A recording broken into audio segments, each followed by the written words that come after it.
तो हम अब स्टार्ट करने जाएंगे स्वाध्याय। सभी को आत्मवंदन। और अभी मैं म्यूट पे करने जा रही हूँ, तो अभी हम लोग बोल सकते हैं एक बार म्यूट करने से पहले। हेलो, आत्मवंदन मैम। आत्मवंदन पारुल।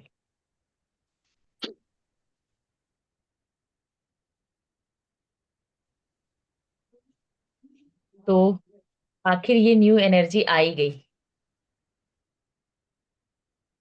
और कोई भी चीज तभी आती है जब हम उससे लेने के लिए रेडी होते हैं। तो शायद बेटा, अब हम लोग इस एनर्जी में आने के लिए तैयार हैं।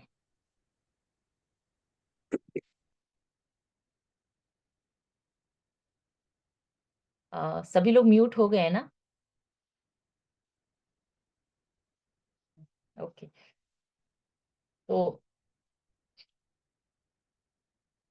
न्यू एनर्जी जो बुक हम रीडिंग करने जा रहे हैं, इसके लिए थोड़ा सा हमें कुछ चीजें हैं जो समझना जरूरी है। और पहली चीज तो ये कि न्यू एनर्जी क्या है। जैसा कि बुक का टाइटल ही है हमारा न्यू एनर्जी। ये बुक है हमारे पास, ये अभी आप लोगों को दिख रही होगी।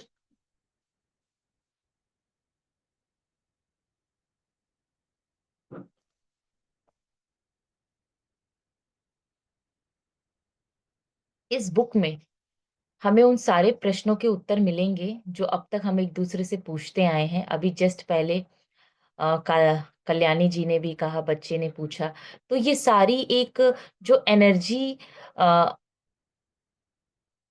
की शुरुआत हो रही है, या हम यूं कह सकते हैं कि ये सारा कुछ एक माहौल बन रहा है, क्योंकि हमारे बीच हम जिस ज्ञान को उतारने जा रहे हैं उसके लिए वो सारी चीजें अपने आप से होना शुरू हो गई। आज इसका फर्स्ट डे है, तो कुछ बातों का हमें ध्यान रखना होगा जो मुझे समझ में आई है।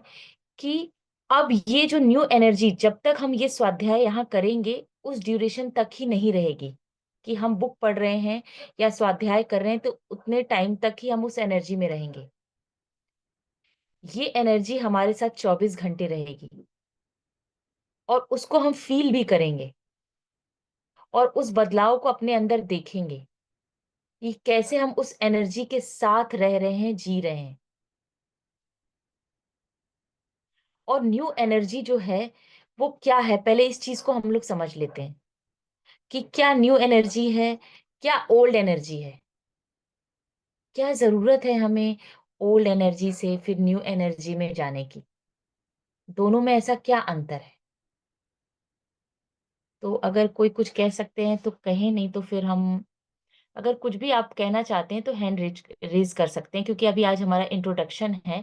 तो हम चीजों को ऐसे समझते हुए आगे चलेंगे, फिर प्रॉपर तरीके से हम स्वाध्याय करेंगे। हर टॉपिक को लेंगे और उसको डीप में जाएंगे। बुक्स में जितने चैप्टर्स हैं, हर चैप्टर को हम पढ़ते हुए डीप में जाते जाते उसकी गहराई को समझेंगे, और उसमें टाइम जितना भी लग जाए। तो कोशिश की जा रही है कि हम इस चैप्टर को पूरी डीपली समझने का प्रयास करेंगे। तो कल्याणी जी, हाँ कल्याणी जी बोलिए। जी मैम। मैम, जो मैंने आपको क्वेश्चन बताया बच्चे का, उसके बाद से मेरे दिमाग में ये क्वेश्चन ट्रिगर हो गया कि बच्चे ने सवाल तो बहुत अच्छा पूछा। लाइक, सच में जो शून्य है, उस शून्य में चेतना कहाँ से आई? मेरे दिमाग में बार बार एक ही प्रश्न आया उसके बाद, कि बच्चे ने वो क्वेश्चन जैसे मेरे लिए था, वो उस बच्चे ने अपने लिए नहीं, मुझे मेरे लिए पूछा कि तुम जैसे, मुझे इस सवाल को खोजना है कि उस शून्य में चेतना कैसे आई। राइट। राइट। तो वो कॉन्शियसनेस, अब वो आई तो वो किसकी कॉन्शियसनेस थी, वो क्या थी? उसके इसे हम शिव शक्ति से जोड़े, या इसे हम किसी और ह्यूमन कॉन्शियसनेस, या या फिर पारलौकिक शक्ति, या क्या है वो? एक्चुअली वो इतना ज्यादा क्वेश्चन आने लगा माइंड में। लाइक, मैं कुछ दिनों से ज्वाइन नहीं हो पा रही थी। कल मैं ज्वाइन नहीं हो पाई ना, तो मुझे लग रहा था कि मैं पूछूं ये सवाल कि वो शून्य में वो चेतना आई तो कहाँ से आई, किसकी चेतना थी, क्यों थी, उसका उद्देश्य क्या था? तो ये सारे सवाल कुछ दिनों से बार बार मन में आ रहे हैं। ओके, ठीक है। जो भी बात हो जाएगी इसके बाद हम खुद को म्यूट कर लेंगे। तो जो भी क्वेश्चन अभी आ रहे हैं, जैसे शुरुआत हुई है अभी, कल्याणी जी का क्वेश्चन हमने सुना, ये सारे आंसर्स आपको खुद ही मिलेंगे। अभी मुझे आंसर देने की इसकी जरूरत नहीं है, क्योंकि जब हम स्टेप बाय स्टेप पहुंचेंगे वहां तक, तो उस सारे उत्तर हमें मिलने लगेंगे। और उसके बाद जब हमें कोई आंसर नहीं मिलेगा तो फिर हम क्वेश्चंस पूछेंगे। तो अभी हम स्टार्ट कर रहे हैं। तो पहले हम इसको पढ़ते हैं, समझते हैं, उस ज्ञान को अपने भीतर उतारते हैं, फिर आपको क्वेश्चन पूछना ही नहीं पड़ेगा। ये सारा कुछ कवर है इस बुक में। ये बुक नहीं है सिर्फ, ये खुद ही एक एनर्जी है। इसको आप लोग महसूस करने लगेंगे। जब इसके साथ खुद खुद को जोड़ते जाएंगे तो आप महसूस करेंगे कि कैसे आपकी एनर्जी चेंज हो रही है। जो भी चीजें आपको पीछे रोकती हैं, आगे बढ़ने से कोई चीज अगर आपको रोक रही है, तो वापस से आपको ये एनर्जी जो है ना, ये खींच के आगे ले जाएगी। हम हमेशा आध्यात्मिकता की बात करते हैं कि स्पिरिचुअलिटी क्या है, आध्यात्मिकता क्या है, न्यू एनर्जी क्या है, ये शिफ्टिंग क्या है। तो इसको समझने के लिए हम ऐसे समझ सकते हैं, अपने ऊपर एक एग्जाम्पल लेके समझ सकते हैं कि पहले के समय में अगर आपको कोई चीज करने में, या अपने किसी भावनाओं को कंट्रोल करने में, या चेंज करने में जो समय लगता था, वो समय अवधि कम हो गई है। फॉर एग्जाम्पल, पहले जब गुस्सा आता था तो हो सकता है पूरा दिन गुस्से में आपका चला जाए, पूरा एक दिन चला जाता हो। कुछ लोगों का 2 दिन 3 दिन भी कंटिन्यू रहता है। लेकिन अब हमने देखा हमारे अंदर क्या बदलाव आया है, कि वो समय सीमा कम हो गई है। अब गुस्सा 2 या 3 घंटे, उससे भी कम 1 घंटे के बाद चला जाता है। अपने आप से ये फील होने लगता है कि अरे क्या, हम इस इमोशन से बाहर आ रहे हैं। हमें हम उस इमोशन में ज्यादा देर फंसे नहीं रहते। तो यही तो शिफ्टिंग है। हमें ये शिफ्टिंग, ये एनर्जी किसी दूसरों को देख के नहीं चेक करनी है कि उसके अंदर क्या बदलाव आ रहा है। ये बदलाव जब हम खुद अपने अंदर देखने लगेंगे, तो हमें रियल में पता चलेगा कि क्या चेंजेस हो रहे हैं। हम अपने आप को किस स्तर से किस स्तर पर लेकर जा रहे हैं, और अपने बेहतर रूप को पा रहे हैं। और एक टाइम ऐसा आएगा कि इस बेहतर रूप को हम करते करते अपने उच्चतम स्वरूप से मिल जाएंगे। जब मिलन हो जाएगा हमारा और हमारी प्रज्ञात्मा का, दैट इज न्यू एनर्जी। जब तक हम इस भावना में हैं, मैं शरीर हूं, हम ओल्ड एनर्जी में हैं, है ना। जब हम सिर्फ अपने बारे में, अपने को शरीर मानकर चीजों को समझते हैं, द्वंद में रहते हैं। द्वंद का अर्थ है सुख दुख, मान अपमान, ये अच्छा है, ये बुरा है ना। जब जजमेंट की स्थिति में रहते हैं, तो ये सारे जो पैटर्न्स हैं, ये हमारी ओल्ड एनर्जी के पैटर्न्स हैं। और जब इसमें बदलाव आने लगता है, जब हम इस स्थिति में पहुंचने लगते हैं, ध्यान करते हैं, ध्यान से ज्ञान आता है, और हम इस स्थिति में पहुंचते हैं कि आत्मा ही पर ब्रह्म है। और हम अपने जीवन की रचना, या वास्तविकता की रचना स्वयं कर सकते हैं। और ये हम अपने विचारों में बदलाव के द्वारा करते हैं। तो ये न्यू एनर्जी, जब हम एकदम एफर्टलेस लिविंग में आ जाते हैं, ऐसी स्थिति में कि हमें उसके लिए कोई एफर्ट नहीं डालना है, कोई मेहनत नहीं करनी है, सब कुछ स्मूथली इजीली हो रहा है, और हम बटरफ्लाई बन गए। एक छोटा कैटरपिलर होता है, जब उसके अंदर ट्रांसफॉर्मेशन होता है, कैटरपिलर से वो और आगे स्टेज में प्यूपा, फिर उसके आगे की स्टेज में, ऐसे चेंज होते होते जब पूरी तरह से वो बटरफ्लाई बन जाता है, तो उसके बाद वो ट्रांसफॉर्म हो जाता है। यही उसकी न्यू एनर्जी की स्टेज है। उसके पहले जो दर्द है, जो दुख है, जो संघर्ष है, उसने सारे किए, और अब वो ट्रांसफॉर्म हो चुका है, तो उसके लिए सब स्थितियां, परिस्थितियां समान है।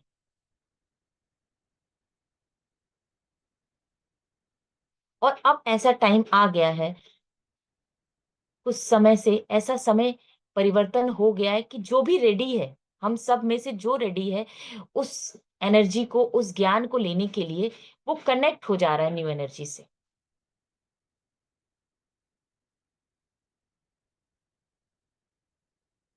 तो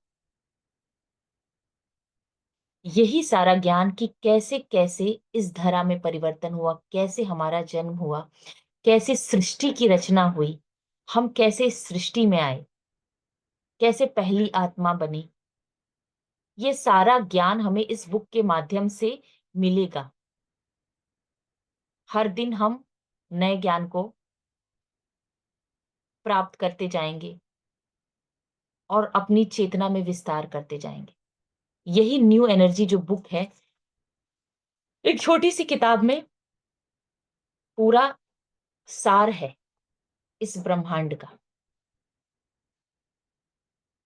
ये किताब जो है, आ, इसका टाइटल जो किताब के कवर पेज पे लिखा हुआ है, न्यू एनर्जी, पृथ्वी और मानवता का विकास। कैसे पृथ्वी बनी, शुरुआत तो यही से हुई ना, कि पृथ्वी भी कैसे अस्तित्व में आई। हम सब तो बाद में आए, उसके पहले पृथ्वी का अस्तित्व बना। और क्यों पृथ्वी आई अस्तित्व में, ये सारी चीजें धीरे धीरे हम समझेंगे। मानवता क्या है, मानवता का विकास करना क्यों जरूरी है विकास। हम सब आए हैं, क्या जरूरत है हमें इतना सारा लेसन लेने की, इतना संघर्ष करने की, सीखने की क्या जरूरत है। हम आए क्यों, इतना करने के लिए, यहाँ पर माता पच्ची वहीं बने रहते, और सब कुछ करके वापस जाना भी कहाँ है। ऐसे बहुत सारे प्रश्न हैं जो मेरे और हम सबके मन में कभी ना कभी आते ही हैं। जैसे अभी एक छोटे से बच्चे के मन में प्रश्न आया कि शुरुआत कैसे हुई, हम कैसे बने, शून्य से कैसे बनेंगे, जब बिग जीरो था तो कैसे स्टार्टिंग हुई। तो ये सारे प्रश्न का उत्तर हमें मिलने वाला है। तो हमें बने रहना है, जुड़े रहना है, और इस ज्ञान को धीमे धीमे अपने भीतर उतारते जाना है। तो क्या हम उस सब के लिए रेडी हैं? अब हमें थोड़ा सा चैट करना भी सीखना होगा, ताकि हम उस पे थम्स अप बना सकें या यस नो लिख सकें। पुष्पांजलि जी का गुलाब उड़ गया उन्हीं की तरह से। तो बस धैर्य बनाए रखना है। रेखा मैम का थम्स अप भी आ गया। तो इसी धैर्य, प्रेम और विश्वास से हमें यहाँ जुड़ना है। The important thing is trust, विश्वास। हम कितना विश्वास कर रहे हैं इस ज्ञान पे। जब तक इस ज्ञान को आप अपने भीतर से नहीं समझेंगे ना, आपको बस लगेगा कि किताब पढ़ी जा रही है।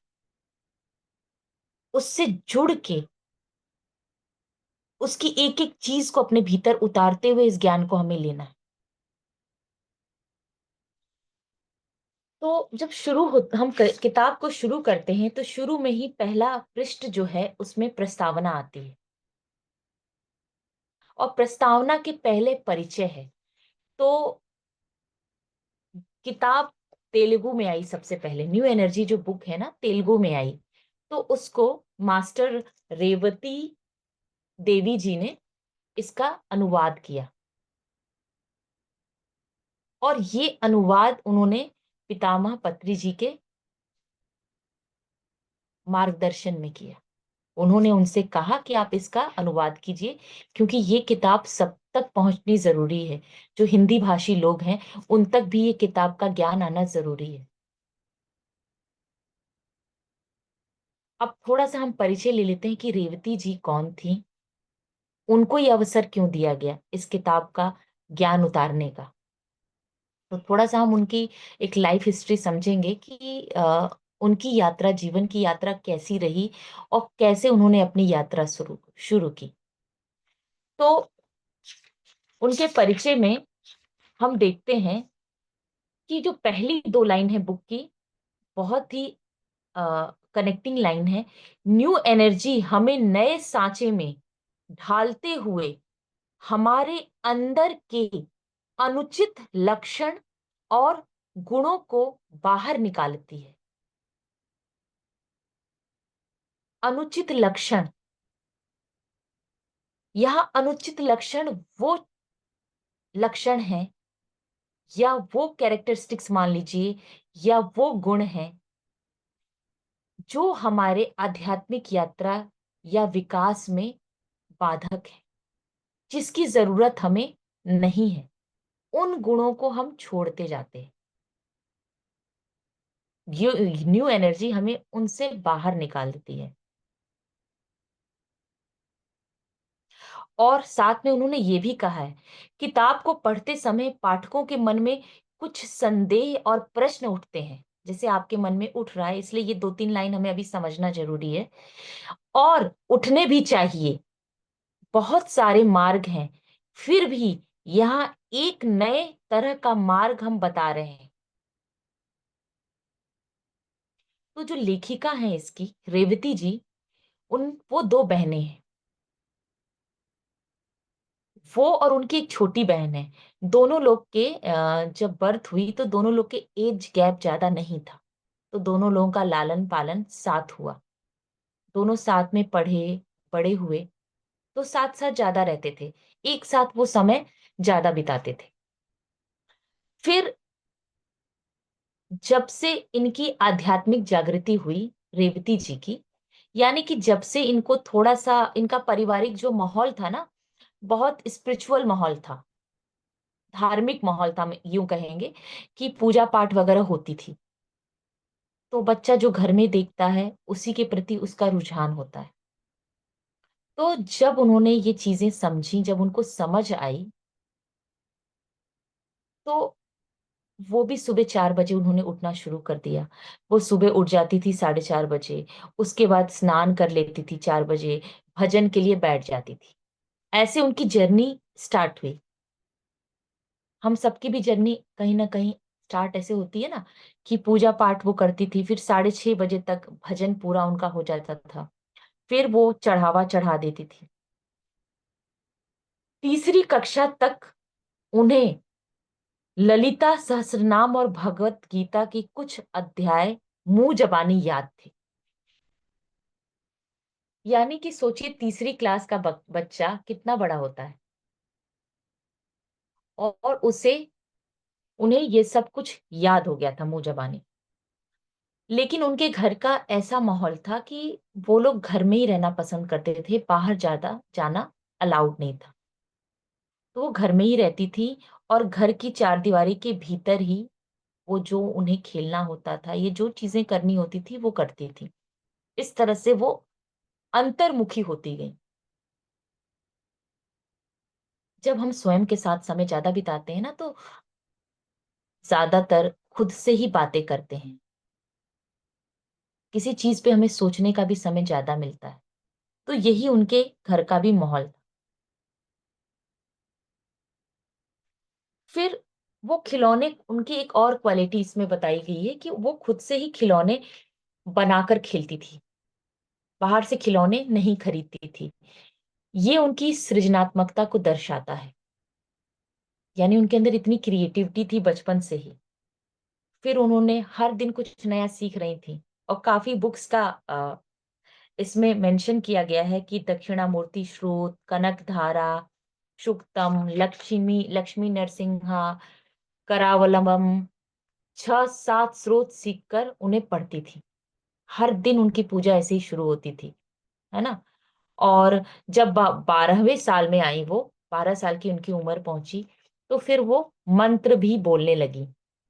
और दुर्गा सप्तशती उनके जीवन में आया, उसके मंत्र पढ़ती थी, नित्य पूजा करती थी, उसके स्त्रोत को गाती थी, और बिना पूजा पाठ भजन किए वो कहीं जाती भी नहीं थी। यानी कि शुरुआत ऐसी हुई, धीरे धीरे आप देखिए कैसे पड़ाव, एक एक पड़ाव। शुरू में उठ के वो पूजा पाठ भजन करती थी। फिर नेक्स्ट स्टेप पे उनके जीवन में मंत्रोच्चार आया। लेकिन एक बहुत ही अ, या इम्पोर्टेंट हम घटना कहेंगे या टर्निंग पॉइंट उनकी लाइफ का आया, जिस घटना ने उनके अंदर कुछ बदलाव लाए। वो घटना यूं थी कि एक दिन क्या हुआ, उनके घर में एक सांप निकल गया। सारे परिवार के लोग एकदम से डर से गए। भाई किसी के घर में सांप आ जाएगा तो डरेंगे ही। तो सभी लोग बिल्कुल डर गए। ये भी एक कोने में खड़ी हो गई चुपचाप। उनका शरीर कांप रहा था। और जब उनका शरीर कांप रहा था, उस समय वो कुछ ऐसा उनके भीतर से उन्हें महसूस हुआ, जो देख रहा है उनके कांपते हुए शरीर को। और उन्होंने यहाँ 2 लाइन में लिखा भी है, मेरे कांप रहे भौतिक शरीर को देखकर कोई हंस रहा था। वह जो हंस रहा था, उसके अंदर मैं थी। कितना सूक्ष्म विश्लेषण है, लेकिन कितना महत्वपूर्ण है।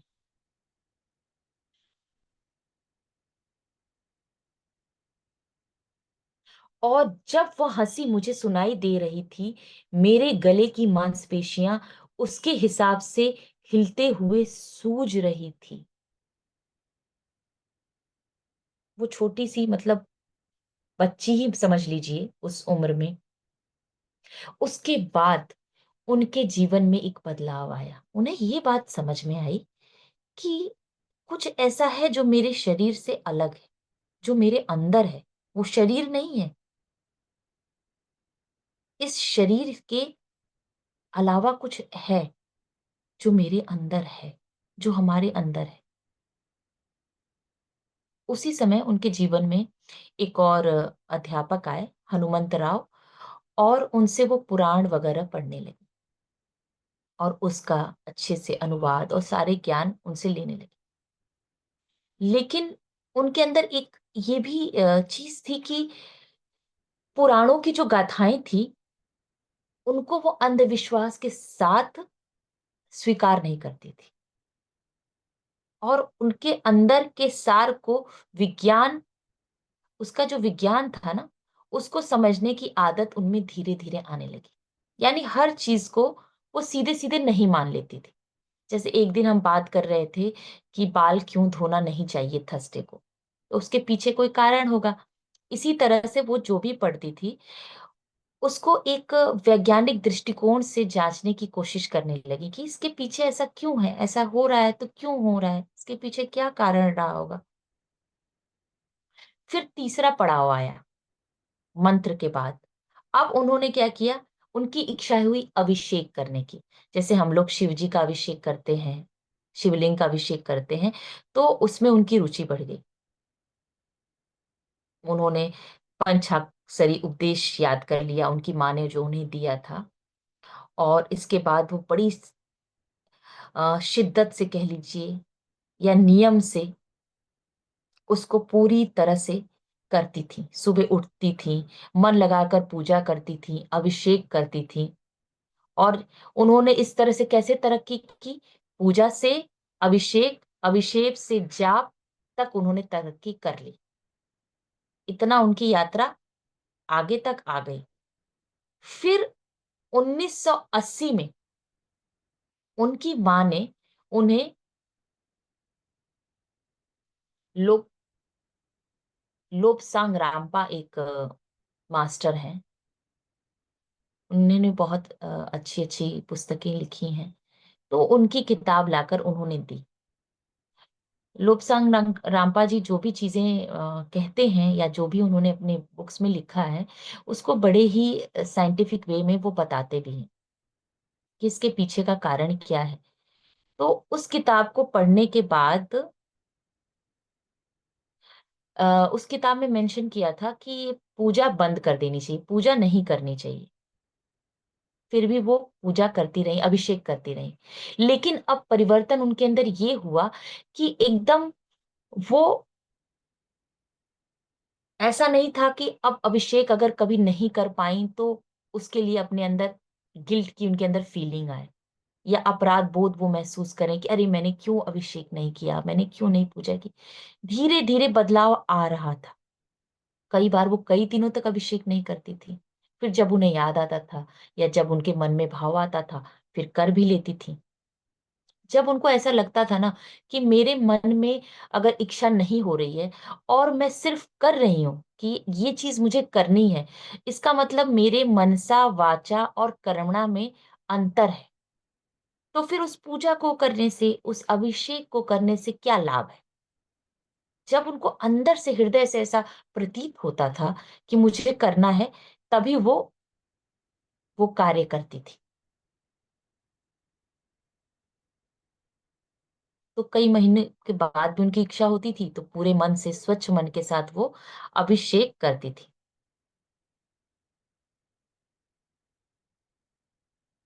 और उनके साथ एक और अद्भुत घटना हुई। जब लोग साम रामपा की पुस्तकें वो पढ़ती थी, तो उस पुस्तक में जो भी टॉपिक्स आने वाले होते थे, विषय आगे आने वाले होते, वो 2 दिन पहले ही उनको स्वप्न में आ जाते थे। अब इससे वो जब किताब पढ़ती थी तो वो चीज उनको बहुत ही अच्छे से समझ में आ जाती थी, उससे वो इजीली ग्रहण कर लेती थी।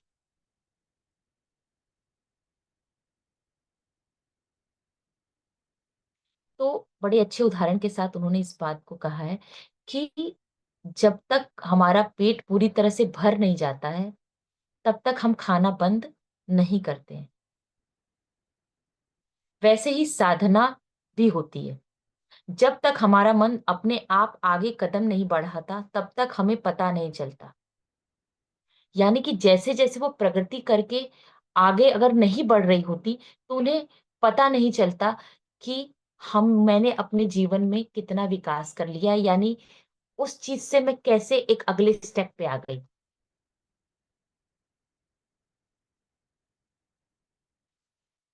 तो अब 6:30 हो गया है, तो हम क्या करें, आगे कल कंटिन्यू करें? हाँ, अब कल कंटिन्यू करें, इसके बाद मेडिटेशन है। ठीक है। तो आज इतना ही अभी हम रखते हैं। कल आराम-आराम से चलेंगे पूरी चीज़ों को कवर करते हुए, ताकि हम डीपली समझ लें। अगर बहुत शॉर्ट में रखेंगे, तो हम पूरी तरह से कनेक्ट नहीं हो पाएँगे। तो इसीलिए हमको हर चीज़ समझते हुए आगे बढ़ना है, ताकि आप भी बुक पढ़ें तो आपको और अच्छे से समझ में आए। फिर अब हम कल इसके आगे और उनकी जीवन की यात्रा देखेंगे कि कैसे फिर और उनके जीवन में बदलाव आया और कैसे फिर वो इस पुस्तक को लिखने तक पहुँची। तो फिर हम इसके बाद अब ध्यान के लिए सच होते हैं।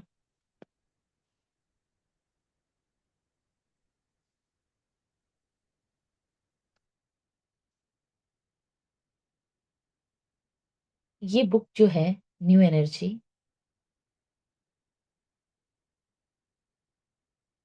इस बुक के जो शब्द हैं, ये जो ज्ञान उन्हें मिला है, रेवती जी को, जिस मास्टर के थ्रू ये ज्ञान मिला है, उस मास्टर के बारे में हम आगे जानेंगे।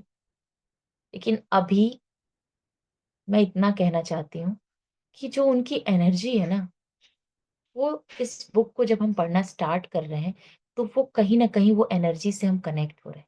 अपने आप ही वो एनर्जी हमें फ़ील हो रही है। तो उनसे कनेक्ट होके हम आज ध्यान में जाएँगे, गहरे उतरेंगे ध्यान में।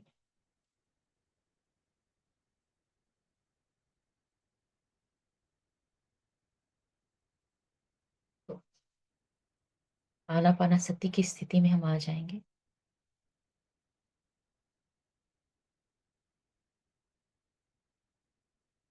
पैरों को आपस में जोड़ते हुए, दोनों हाथों को एक-दूसरे से मिलाते हुए, अपनी आँखों को कोमलता से बंद करते हुए,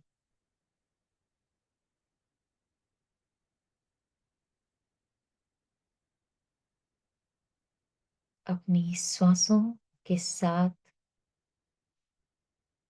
इस यात्रा पे आगे बढ़ते हो।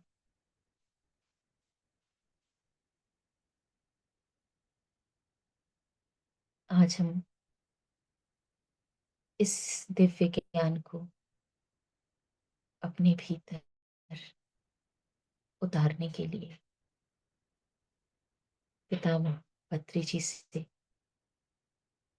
आग्रह करेंगे, उनकी ऊर्जा से स्वयं को जोड़ने के लिए।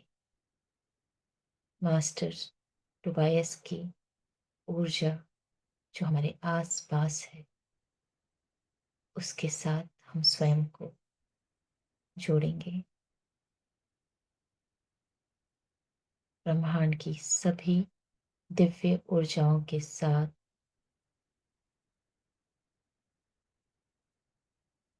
हम जुड़ रहे हैं।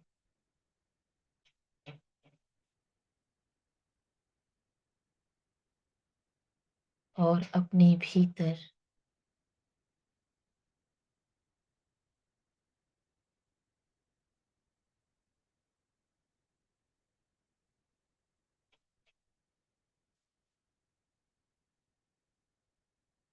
और भीतर और गहरे उतरते जाएंगे।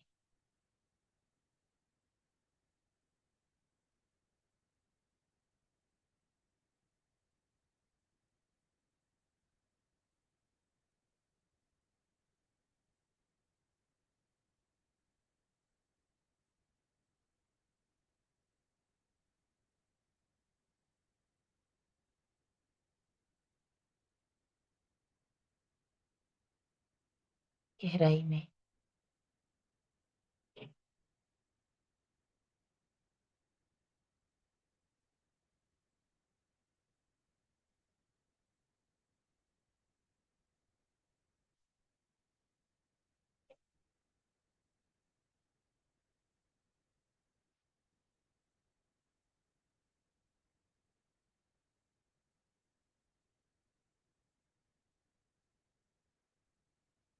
हमें मास्टर्स टोबायस की ऊर्जा ले जा रही है।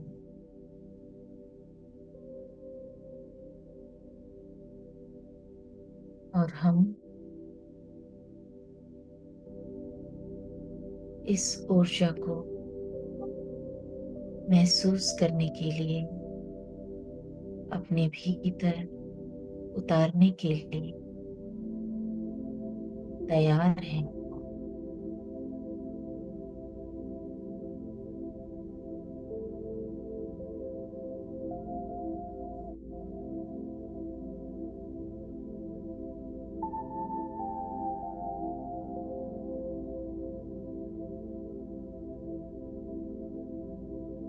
आज हमारे भीतर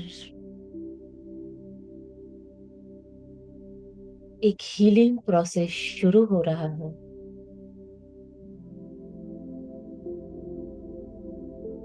जो हमें तैयार कर रहा है इस ज्ञान को, इस तोहफे को स्वीकार करने के लिए।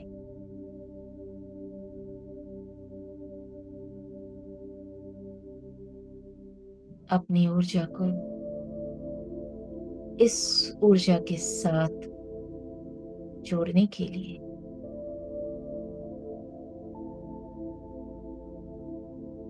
इस ज्ञान को अपने भीतर उतारने के लिए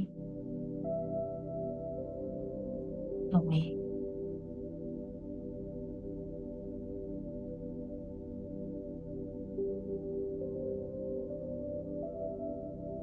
जो बदलाव अपने भीतर चाहिए, वो बदलाव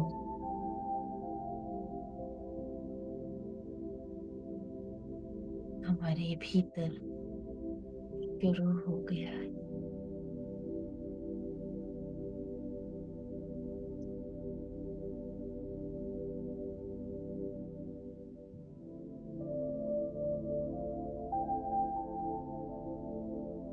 आज तक जिन प्रश्नों के लिए भी हम भटक रहे थे अपने अस्तित्व के बारे में जानने के लिए,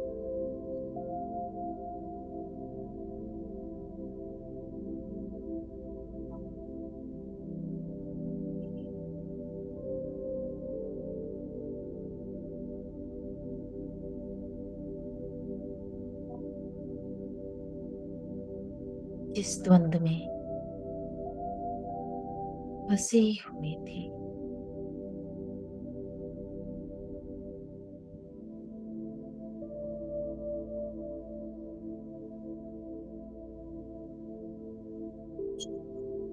दुख, दर्द, संघर्ष, उनका मूल क्या है, सभी का उत्तर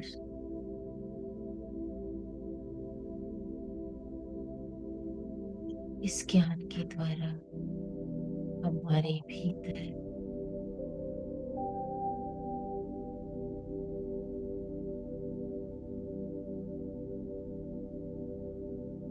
डालने के लिए हम स्वयं को तैयार कर रहे हैं।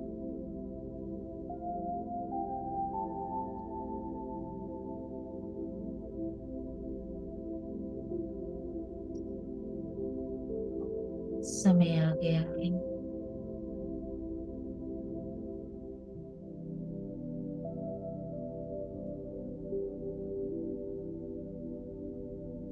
इसलिए ये ज्ञान हम तक पहुंच रहा है।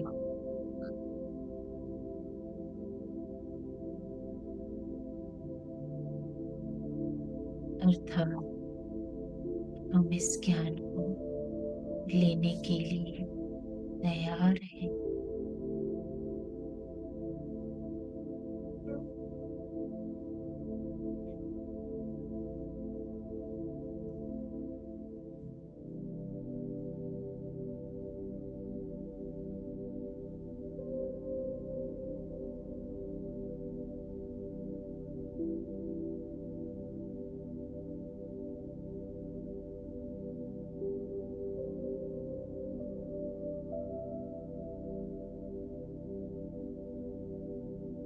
वे स्वीकार्य भाव से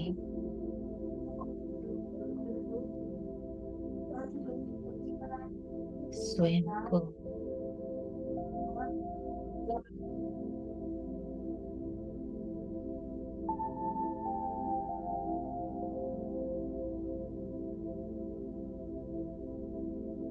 खोल दीजिए मेरे दोस्तों, पूरी तरह से खोल दीजिए अपने हृदय के द्वार।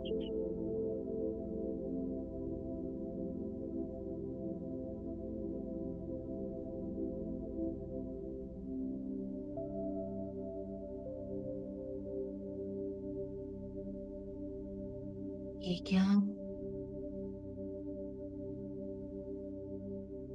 हमारे भीतर ही है।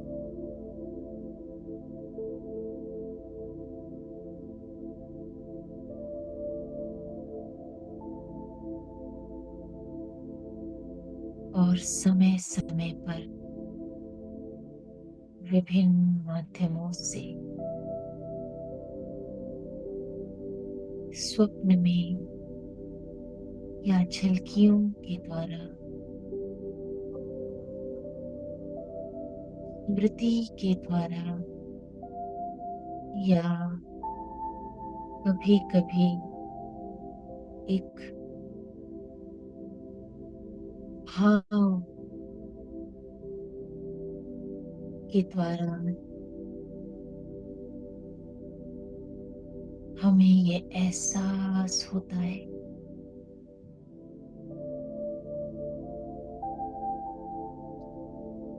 ये ज्ञान हमें अपने भीतर से ही जगाना है।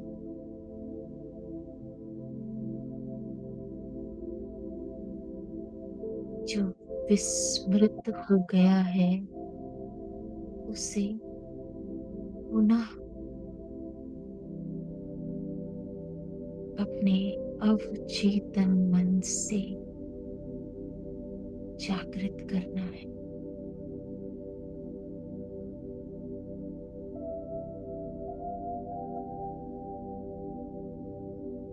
इस स्वर्ग की अनुभूति हमारे अंदर कहीं ना कहीं छुपी हुई है, तभी तो वो हम पाना चाहते हैं। उस एहसास को वापस से जीना चाहते हैं।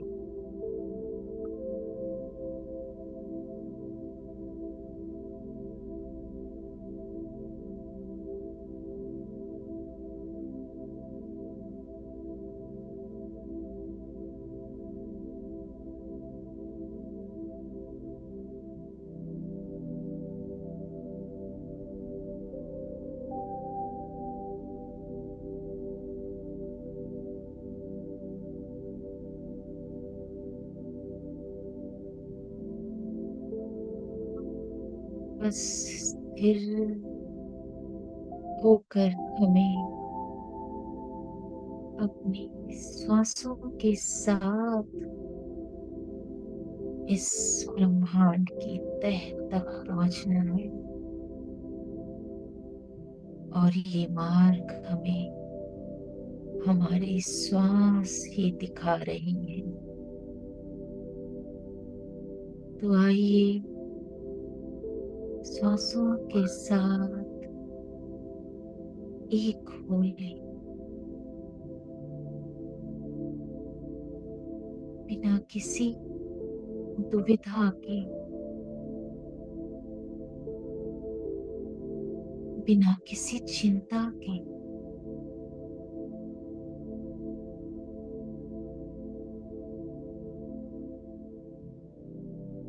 बिना किसी भी शंका के खुले मन से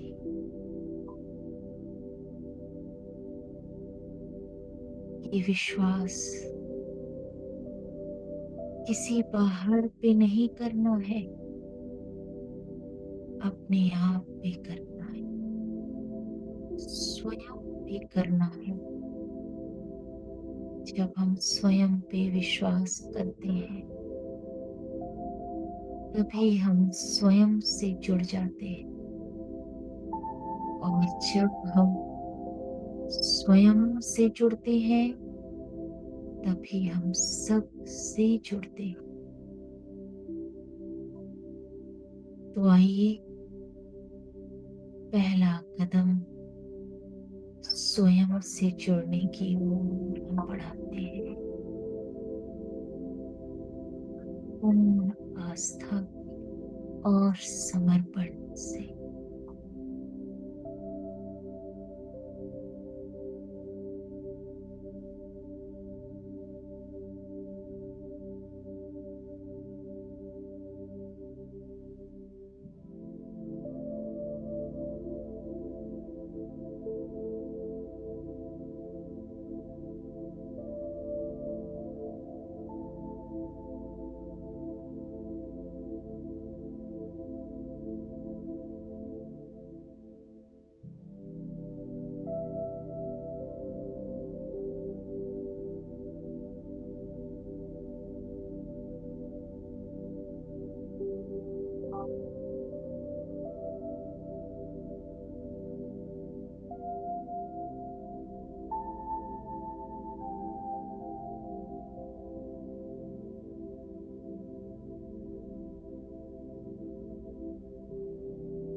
ये ऊर्जा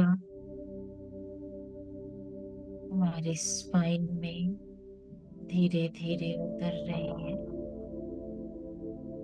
और उसे क्लीन करती जा रही है।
है कि सारे लोग गिरते जा रहे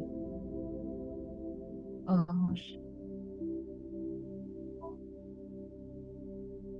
नए सृजन का मार्ग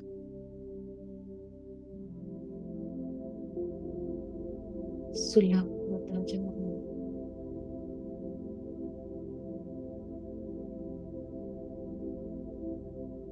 हृदय में जो कुछ हो रहा है उसे होने दें, स्वीकार्य भाव से।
मास्टर जी को हृदय से धन्यवाद। वॉइस मास्टर को हृदय से धन्यवाद।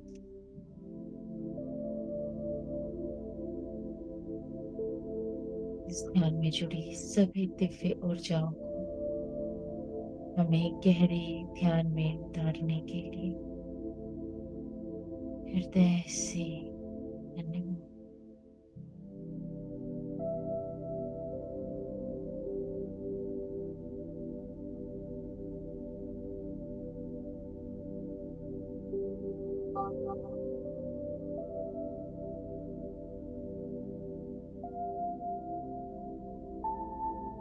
धीरे धीरे हम भौतिक शरीर के प्रति सचेत हो जाएंगे,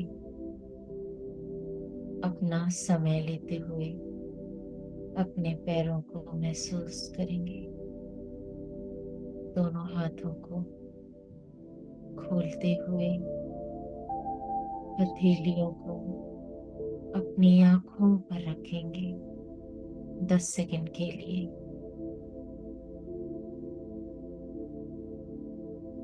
7, 6, 5, 4, 3,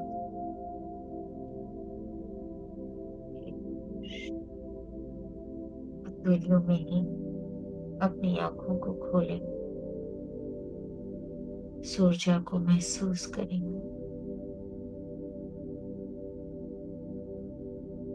दोनों हाथों को मिला के जोड़ते हुए मुस्कुराहट के साथ अपनी आंखों को खोलेंगे। सभी को कोटि कोटि धन्यवाद और आप सो मच।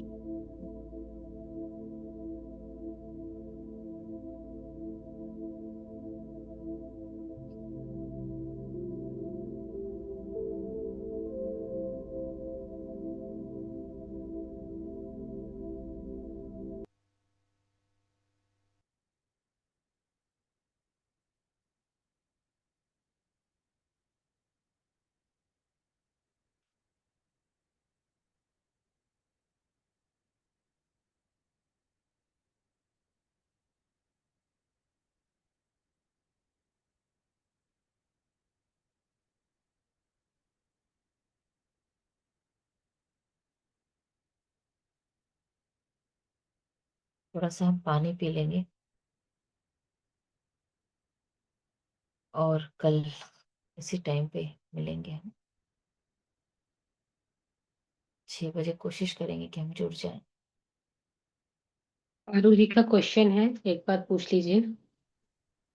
हाँ, इसी सेशन से संबंधित प्रश्न पूछिएगा पारुल जी। हाँ, अनम्यूट करिए। हेलो प्रशंसा मैम। मैम, मेरा सवाल ये है कि मैम जैसे आप एक शब्द बार बार बोलते हो कि डी रहो, तो मैम वो चीज़ व्यवहारिक लाइफ में मैम एकदम प्रैक्टिकली उस चीज़ को मैम अप्लाई कैसे करें कि विदाउट किसी के इमोशंस से कनेक्ट होते हुए, मतलब अपने आप को सबके कर्मों से बचाते हुए, मतलब एकदम डी अटैच होके लाइफ एकदम बिताना, ये चीज़ में। पारुल, ये एक दिन में नहीं हम कर सकते। एक दिन का ये प्रोसेस नहीं है। ये धीरे धीरे अभ्यास से होता है और इतना आसान भी नहीं है। इस माया जाल में, संसार में हम आए हैं तो यहाँ का ऐसा माया कह लो या तुम, यहाँ आके हम सब चीजें भूल जाते हैं, अपने मूल स्वरूप से डिस्कनेक्ट हो जाते हैं। लेकिन अगर हम ध्यान में हैं, निरंतर प्रयास कर रहे हैं, तो हम ये सीख जाएंगे। इसमें परेशान होने की जरूरत नहीं है। आज गलती हुई, तुम अवेयर हुई, फिर से नई जागृति, नई शुरुआत, फिर गलती हुई, फिर आप अवेयर हो रहे हैं, नई शुरुआत, यही न्यू एनर्जी है। आपको गलती करना बड़ी बात नहीं है, लेकिन उस गलती को पहचान के अपने अंदर परिवर्तन लाना,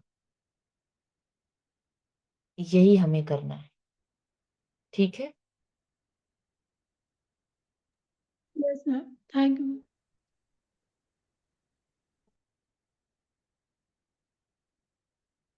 तो आज सेशन में थोड़ा सा मुझे लग रहा है सभी को फील हो रही होगी, एनर्जी काफ़ी आई है। तो हम सेशन को एंड करते हैं। निभा मैम।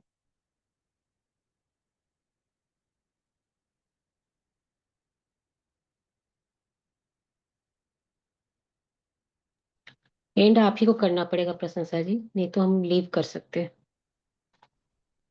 अच्छा, सब लोग ठीक है, लीव कर दीजिए, नहीं तो। ठीक है, मैं कर रही हूँ।